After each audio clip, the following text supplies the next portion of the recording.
ជំរាបសួរនៅថ្ងៃនេះខ្ញុំមានព្រះបន្ទូលនៅក្នុងគម្ពីរយូស្វេជំពូកទី1ខទី9តើអញមិនបានបង្គាប់ឯងទេឬអី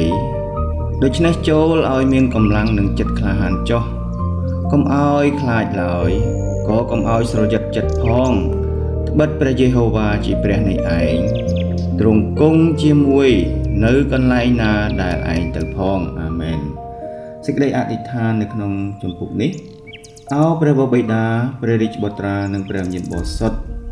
សូមគង់ជាមួយកូនគ្រប់គ្នាដែលលើព្រះបន្ទូលនេះ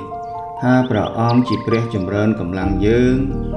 ជាព្រះដែលព្យាបាលយើងព្រះអង្គជាព្រះដែលសពញ្ញុញាណព្រះអង្គជ្រាបដឹងទាំងអស់ព្រះអង្គគត់គង់មិនដែលយឺតពេលឡើយអាមែន